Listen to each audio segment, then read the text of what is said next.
What does it take to be one of God's people? Religion puts you in a certain mindset that keeps you trying to become. Religion keeps you trying to get to a certain level to where God will do certain things for you.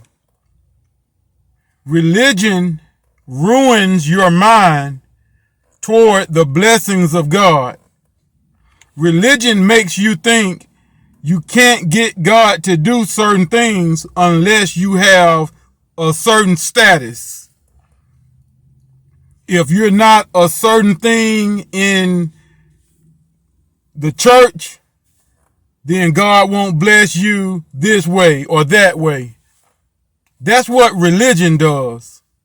So for people who think that they can't walk in truth, people who feel that way cannot walk by God's system. So everybody who thinks like that, I got a question for you. What does it take to be God's people? Simple question. What does it take to be one of God's people? As soon as you answer that question with a qualification, you're wrong. I know religion makes you think, well, to be the people of God, you have to be righteous. The people of God are strong believers. The people of God are faith walkers. Wrong.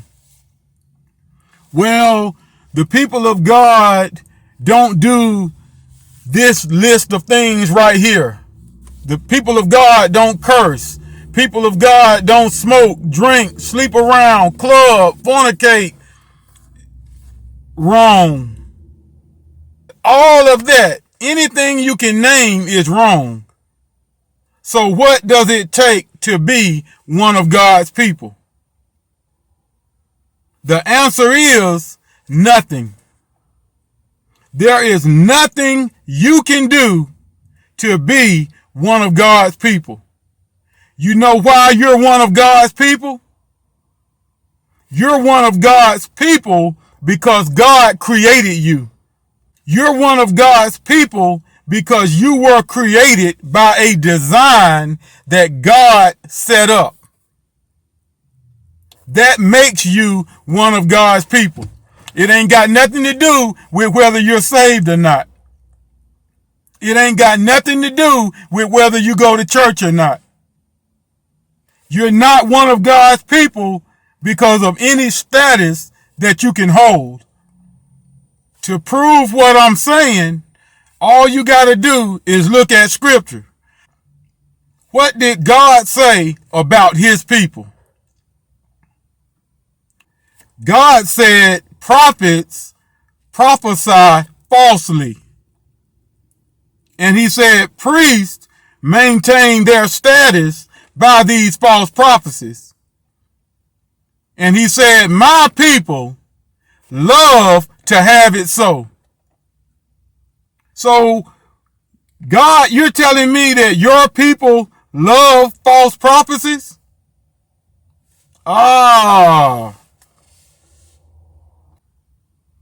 God said, if my people, which are called by my name, would humble themselves and pray, seek my face, and turn from their wicked ways. Wait a minute, God. You're telling me that your people have wicked ways?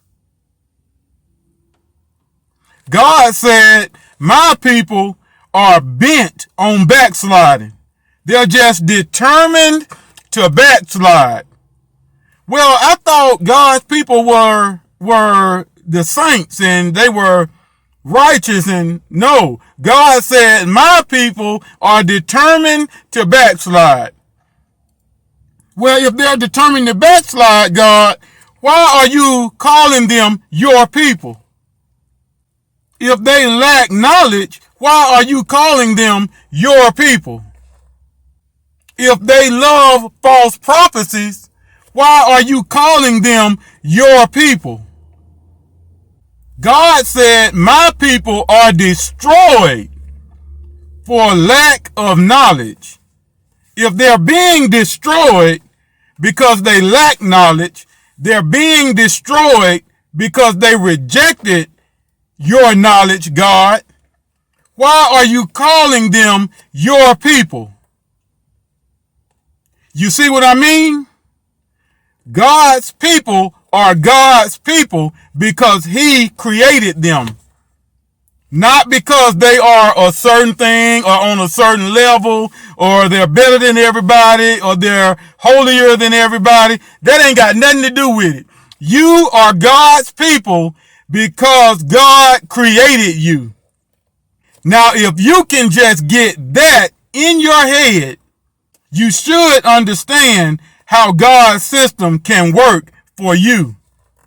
It ain't about status. If you can understand that you are God's people because God created you, you should be able to realize that God's system works because God set the system up for the people he created. You know why everything you speak, everything you believe comes to pass? It's not because you're so great. It's not because you're on a certain level. It's not because you have reached a certain status. But it's because that's what God set up for the people he created. You know why you can give and people will give back to you? You know why that works? It's because that's the design that God created for his people, for you. You know why you don't have to go around sick all the time? You know why any sickness, any disease that you might have can be healed if you believe and speak over your own body? You know why? Because that's the system that God created for his people. That's the system, the design that God created for you.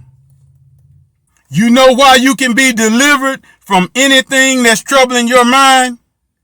You know why you can be delivered from any stronghold that's in your life? You know why believing and speaking can get you out of anything? It's because that's the design that God created for his people. That's the design that God created for you. Now, everybody out here is not one of God's people. You're only God's people if you're a person that was created by God or through God's design. So that is the separation. But see, religion says that the separation is going to be when Christ comes and separates the saints or the saved people from the sinners. Not so. Show me that in the Bible. You see in the word a separation of wheat and tares, which is God's people, people that God created, and the tares, which is people that the enemy or Satan put out here. That's the separation.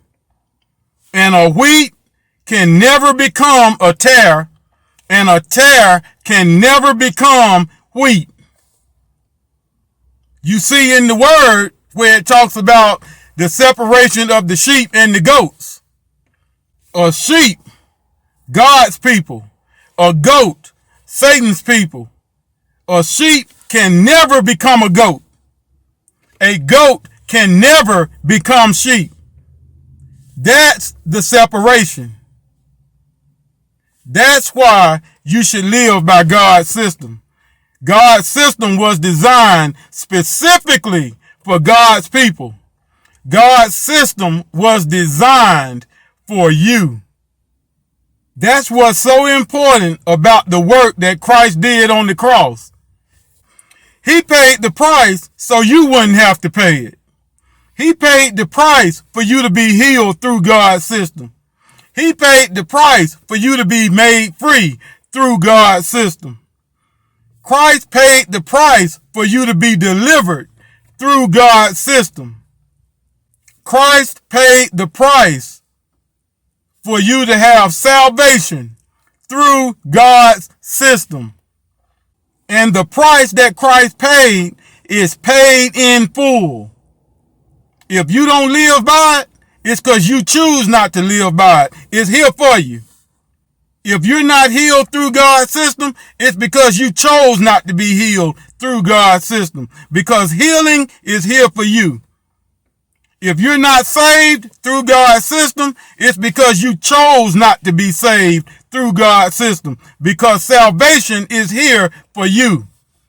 If you're not delivered through God's system, it's because you chose not to be delivered through God's system. Because deliverance is here for you.